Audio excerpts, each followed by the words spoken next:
Vou chamar a Fernanda Soares. A Fernanda é jornalista e ela é autora do livro Tudo o que você sempre quis saber sobre a urna eletrônica brasileira. Está aí na tela, inclusive. Esse livro, você pode fazer o download de graça, tá bom? Daqui a pouquinho eu passo, inclusive, o site para vocês. Mas, já está aqui na tela, tá vendo? Esse livro é uma publicação, inclusive, do Sindicato Nacional dos Servidores Públicos Federais na área de Ciência e Tecnologia, do setor aeroespacial. Está aí já na tela, inclusive, se você quiser já baixar enquanto a gente está conversando. Fernanda, seja bem-vinda. Tudo bem com você? Oi, Thalita. Boa tarde. Tudo jóia? Fernanda, conta pra gente. O livro surge desse momento que a gente está vivendo aqui no país de constante ataque às urnas eletrônicas, parte de alguma forma desse momento que a gente está experienciando de alguma forma? Ele veio de mais tempo. A ideia surgiu em 2012. O sindicato, o SINDCT, que é esse nome grande que você falou, fica localizado em São José e representa os trabalhadores do INPE, do DCTA, da AEB e do CEMADEM. E o sindicato ele tem um projeto de fazer publicações para mostrar para a sociedade que todo o trabalho que é feito em pesquisa científica, todo investimento na ciência, traz um retorno para a sociedade. Então, o sindicato publica livros sempre, já publicou sobre os satélites, sobre painéis solares, sobre os foguetes e sobre o desenvolvimento do motor a álcool que aconteceu no DCTA. Esse livro do motor a álcool fui eu quem escreveu em 2012, e assim que a gente terminou esse livro, já tinha ideia de fazer o livro sobre a urna eletrônica, que teve a participação dos servidores do INPE e do CTA. Só que como o sindicato tem vários projetos, né, além dos livros, tem até um programa de TV em parceria com a TVT, que é o Brasil Consciência, esse projeto de escrever o livro sobre a urna foi ficando assim meio em banho-maria. Na última eleição presidencial, o ataque à urna eletrônica foi intensificado e começaram a vir muitas fake news. Aí a gente viu que precisava esclarecer para a população qual o funcionamento da urna eletrônica, o que ela trazia de benefício, como que ela foi criada, como que ela foi pensada e se ela é um objeto para ser fraudado ou não, né? Então, durante a pandemia, eu aproveitei o período de trabalho remoto para fazer toda a pesquisa, aproveitei para entrevistar as pessoas via Zoom, porque com a pandemia as pessoas se acostumaram com o Zoom, então todo mundo utilizava com muita facilidade. Pude entrevistar até o ministro Gilmar Mendes através do Zoom. Conversei com os servidores do INPE e do CTA que participaram do desenvolvimento da urna, com secretários de informática do TSE. Então teve muita gente contribuindo para a produção do livro. E aí a gente conseguiu, no final do ano passado, terminar o texto e enviar para revisão, diagramação e lançar esse ano em julho. A gente fez um lançamento aqui em São José dos Campos e fez um lançamento em Brasília durante a reunião anual da Sociedade Brasileira para o Progresso da Ciência. Então, a SBPC ela abriu um espaço, o TSE forneceu urnas para a gente, emprestadas, desde a primeira até a mais nova, que vai ser usada pela primeira vez esse ano, para as pessoas poderem ver de perto a diferença e a evolução das urnas, porque uma das fake news é que a urna era sempre a mesma, então dá para você ver bem a diferença da primeira urna já para a segunda, que foi o modelo de 1998. E aproveitei a ocasião de estar lá em Brasília e com alguns diretores do SINDCT, porque foi o SINDCT que publicou o livro, que bancou toda a impressão do livro, né, para visitar o TSE, e na época o presidente do TSE era o ministro Edson Fachin. Aí durante a visita a ele, a gente fez a entrega de livros ao TSE, ao próprio ministro, que era o presidente na época, e eu cedi os direitos autorais do livro ao TSE, porque o sindicato ele não tem condições de fazer uma grande impressão, uma grande tiragem do livro, por isso até o livro está disponível para download na internet. Mas a gente imagina que talvez o TSE tenha mais suporte financeiro para fazer esse tipo de publicação e poder distribuir no país todo o livro. Então, eu cedi gratuitamente os direitos autorais do livro ao TSE. Que bacana. E, Fernanda, essa Esse capítulo de ataques às urnas eletrônicas aqui durante esse processo eleitoral que a gente vive começou por conta de uma discussão de voltar a cédula de papel, né? Voltar a impressão do comprovante de voto. O presidente Jair Bolsonaro começou com essa discussão, o Congresso depois barrou de certa forma, falou não, a gente não vai votar isso, não está em pauta, mas ficou no ar de certa forma, lá naquele momento, acho que a gente já superou um pouco essa discussão, mas ficou no ar essa questão de que o papel era mais confiável do que a urna eletrônica. Então você no livro traz o porquê dessa substituição, né? E o quanto mais segura é a urna eletrônica do que o modelo que a gente tinha anteriormente. Então, eu queria que você falasse um pouquinho sobre isso para a gente. Não, o livro ele faz um resgate de como eram as eleições no Brasil, inclusive quem poderia votar, porque o direito ao voto também é uma coisa que demorou muito para ser conquistada, né? Inclusive, o voto para a mulher tem menos de 100 anos. O voto para o analfabeto veio um pouquinho antes do sufrágio universal, mas o analfabeto votava escrevendo o nome do candidato, então ele não sabia em quem ele estava votando. Então, quando eles foram conceber os parâmetros, as premissas da urna eletrônica, a primeira coisa que eles queriam é eliminar a fraude no processo eleitoral. Porque o voto em papel, ele permitia que as pessoas chegassem ao local de votação e já ter voto dentro da urna, daquela urna de lona. E era tão absurda, porque às vezes a pessoa não tinha o trabalho nem de dobrar o papelzinho para colocar dentro da urna. Eles iam abrir a urna para fazer a contagem de votos e tinha um bolo preso com um elástico de tanto voto junto que eles já deixavam antes de liberar a urna para votação. Tinha um que eles chamavam de voto formiguinha. Eles entregavam a cédula já preenchida para o eleitor e o eleitor só depositava o voto, né? O candidato fazia isso, as pessoas a pedido de um determinado candidato. Tinha também o mapismo, né, durante a apuração dos votos. O que era conhecido como mapismo era o preenchimento dos votos em branco a favor de um determinado candidato. E sem contar que durante a apuração as pessoas estão cansadas, elas estão sujeitas ao erro também, né? Você não pode falar que a pessoa não vai errar contando todos os votos. Então a urna, ela veio com a premissa principal de eliminar a fraude no processo eleitoral. Era a primeira coisa que eles precisavam resolver, que o grupo de trabalho que foi criado tinha que resolver como eliminar todo esse procedimento. Então, transformar para um processo eletrônico, que as pessoas não teriam mais contato com papel, foi a solução que foi melhor arrumada, né? Eles pesquisaram antes, em outros países, o que já existia de voto eletrônico. Aí eles viram que o que estava em funcionamento não era adequado para as necessidades do nosso país. Porque a gente tem local que a urna precisa enfrentar estrada de terra, andar a cavalo, andar canoa, então ela é muito sacudida, ela pode soltar peças, então a nossa urna ela tinha que ser um equipamento robusto que aguentasse esse tipo de viagem. E a nossa votação, ela passou a ser numérica, apareceu aí o tecladinho da urna eletrônica. Isso veio com a votação através da urna, porque aí você pode incluir os analfabetos e os semi-analfabetos. Em 96, quando a urna foi implementada, a gente tinha uma taxa de analfabetismo no Brasil de quase 35%. Então, o voto do analfabeto, para ele saber em quem ele está votando, através do número, ele conseguia identificar. Ele fazia a colinha, copiava o número, digitava na urna e verificava o voto através da imagem.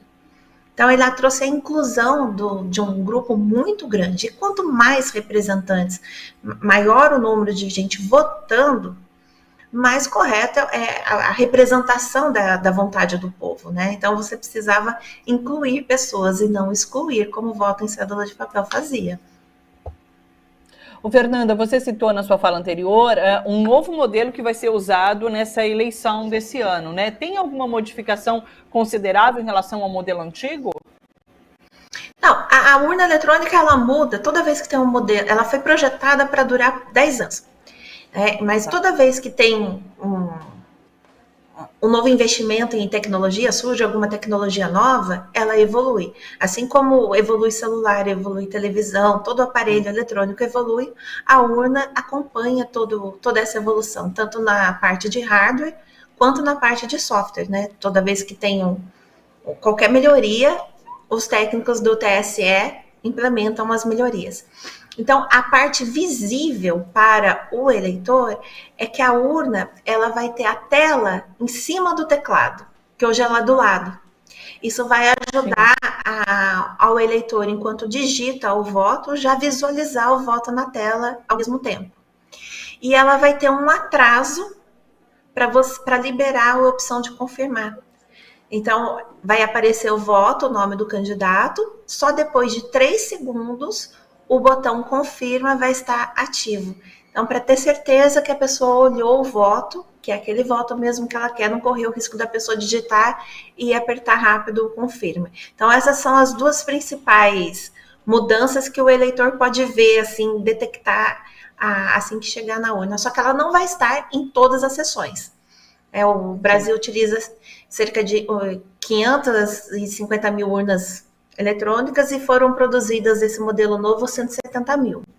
Então, algumas regiões vão estar com urna nova, outras não. Interessante você falar sobre esses 3 segundos para confirmar, porque acho que tem muita gente que vai ficar lá apertando confirma, vai achar que não está funcionando, mas não, são 3 segundos nessa urna nova, como contou a Fernanda aqui para a gente.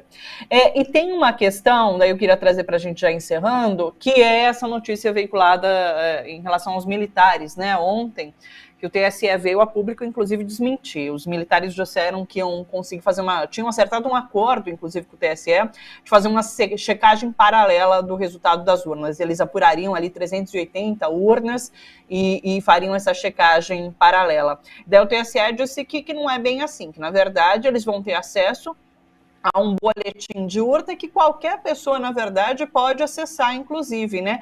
Queria que você explicasse para a gente essa questão mais técnica em relação ao boletim de urna, Fernanda. A urna eletrônica, quando ela é ligada, ela imprime um papelzinho comprido que mostra que ali tem 0 voto para cada candidato registrado na urna. Ao final da votação, ela imprime o que é chamado boletim de urna. Eu tenho até um aqui para mostrar, que não é um verdadeiro, né? É de um software de treinamento. As pessoas aqui votaram no policial, no bombeiro, no professor. Era uma das urnas que o TSE emprestou para a gente lá na SBPC. Então, esse boletim de urna, ele é emitido no final da votação. Encerrou a votação, a urna faz isso e ela mostra quantos votos teve cada candidato. E esse boletim ele já é utilizado pelos fiscais dos partidos políticos para fazer uma apuração paralela. Então, quando encerra a votação, os fiscais recolhem as informações desses boletins, eles levam para a sede do partido e lá eles vão somando os resultados antes do TSE até divulgar o resultado oficial. Muita cidade pequena, em eleição para prefeito, consegue saber se o seu candidato, né, de um determinado partido foi eleito ou não. Eles até comemoram a eleição se baseando no que os fiscais levam do boletim de urna até o TSE informar o resultado oficial. Então, se tivesse alguma discrepância entre o que o boletim de urna apresenta e o que o TSE publica no site, os partidos políticos seriam os primeiros a falar, olha, tem algo errado, o boletim de urna que a gente recolheu diz isso. Então, as Forças Armadas vão ter acesso a esse mesmo boletim. Eles vão recolher e eles vão fazer uma apuração paralela, assim como os fiscais do partido fazem, né, atualmente. E no dia da eleição, tem um sistema de verificação que é muito legal, que é chamada votação paralela. São sorteadas urnas eletrônicas em todo o país, que elas já estão prontas para votar, e elas são levadas ao TRE. O local que foi sorteado recebe uma urna nova, e essa urna que foi sorteada, ela passa por uma votação simulada. Então, a pessoa, o voluntário ou alguém do TRE, preenche uma cédula em papel, mostra para uma câmera, olha, estou votando nesses candidatos, vai até a urna, digita os candidatos na urna e depois registra aqueles votos no computador. Isso tudo é filmado e transmitido ao vivo pela internet. 5 horas da tarde, eles encerram a votação, assim como encerra no país todo, e aí eles mostram o resultado da cédula em papel, da urna eletrônica e do computador. e nunca teve nenhum problema, nunca teve nenhum registro de diferença entre uma votação e outra. E eu esqueci de comentar uma coisa da pergunta anterior, não sei se você me deixa falar, sobre a impressão do voto. As primeiras urnas que foram produzidas já faziam a impressão de voto. As urnas de 1996 e 98, elas tinham essa impressorinha acoplada atrás delas, elas faziam a impressão do voto e depositavam o voto numa urninha à parte, que era justamente para verificar se a urna eletrônica estava fazendo o mesmo que o papel. E o que eles constataram com o uso dessa impressão? Que a impressão dava problema. Porque o eletrônico, ele não dá problema, ele é aquilo e pronto. Se a máquina for pifar, ela pifa na hora que você liga, ou quando termina a vida útil do equipamento. A impressora é um equipamento mecânico, então ela pode travar, a bobina do papel pode sair do local, o papel pode inchar. Então, os locais que tinham a impressão do voto, né, que fazia essa impressão, a votação atrasava, as pessoas demoravam muito mais tempo para votar porque a impressora emperrava. Então, é uma coisa que eles já foi testado e já viram que não funciona, por isso foi descartado. Então, a impressão de voto é uma coisa que sempre retorna, né, as pessoas sempre falam disso, mas ela não é nem segura, não garante nem o sigilo do voto, porque se a impressora trava, você vai ter que chamar o presidente ou o mesário para desenroscar o papelzinho e aí ele vai ver seu voto. Então, não. Sim. Mais um motivo para que não se faça a impressão do voto. Perfeito. Em relação a esse boletim de urna, ele é emitido só depois do encerramento, né, do processo eleitoral, depois das 5 horas da tarde, e tanto partidos quanto as Forças Armadas podem pedir, não há um limite também de emissão de boletim de urna, assim, né? Quem quiser pode pedir. Tem? Não, ele tem um limite, né, porque não tem tanto papel dentro da urna eletrônica. Então, ele tem um limite, acho que entre 5 e 7 que eles conseguem imprimir do boletim, porque ele é bem comprido, mas eles deixam colado na porta da escola, né, do local de votação, às vezes nessa escola. Mas esse ano tem uma novidade, que é um QR Code. Aqui, ó. Então, a partir desse ano, vai ter um QR Code no boletim de urna, você não precisa nem copiar os dados, você só aponta o celular e já vai ter todas as informações daquilo lá, do boletim, daquele boletim específico no seu celular. E isso é a apuração de votos. A apuração de votos não é feita no TSE em sala secreta. A apuração é feita diretamente na urna. O TSE só soma o resultado, né? Só soma todos os boletins de urna e divulga depois. Inclusive, esse ano, o Acre, que tem um atraso de 2 horas do fuso horário, ele vai passar a votar durante o horário de Brasília, para poder ter mais agilidade na apuração de votos também e ter todo o resultado ao mesmo tempo. Perfeito, que esclarecedora essa conversa com você, Fernanda, agradeço demais. Aliás, deixa eu dar o título do livro mais uma vez, eu estou estourada de tempo, né? Olha só, tudo que você sempre quis saber sobre a urna eletrônica brasileira, download no sindct.org.br, está aqui na tela. Fernanda, muito obrigada, parabéns pelo trabalho, até uma próxima oportunidade, viu? Um beijo para você. Muito obrigada, Thalita. Só lembrando que o livro é gratuito, tá? O livro é gratuito. Perfeito, só entrar no site, tá bom, pessoal? É isso.